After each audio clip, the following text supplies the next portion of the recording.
Kung pwede ba eh. Kailan ba pwede mangyari? Wish ko yun. Parating memorable tuwing yung mga sobrang malapit sa atin ay naglalaro kagaya ng family members, of course my wife, minsan nagbibisita ako ng mga anak ko yun, sobrang memorable sa akin. At tuwing nakakakilala ako ng mga bagong players, especially in the industry.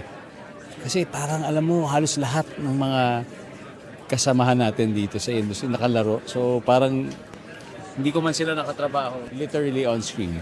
Na-meet ko sila. So masasabi ko na I was able to share the screen with them at one point in my life, and that is the Family Feud stage.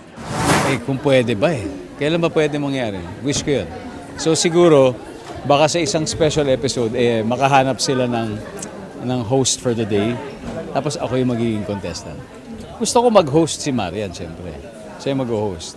Makakalaban, maghahanap ako. Mga kaibigan din.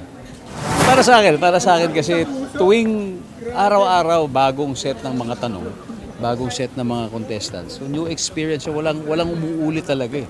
At good vibes parati ang dinadala niya sa ating mga manonood.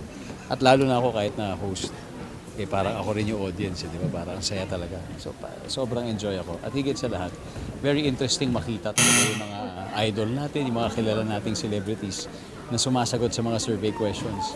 Lalo na pag tama at paminsan-minsan, kapag mali, mas nakapag-ganun ko. Hindi, kasi good vibes lang dito. Walang nape-pressure masyado dito. Talagang enjoy lahat ng mga contestants. Kumbaga, hindi nila siniseryoso masyado. Kasi pag sineryoso mo masyado, hindi ka talaga mag-enjoy.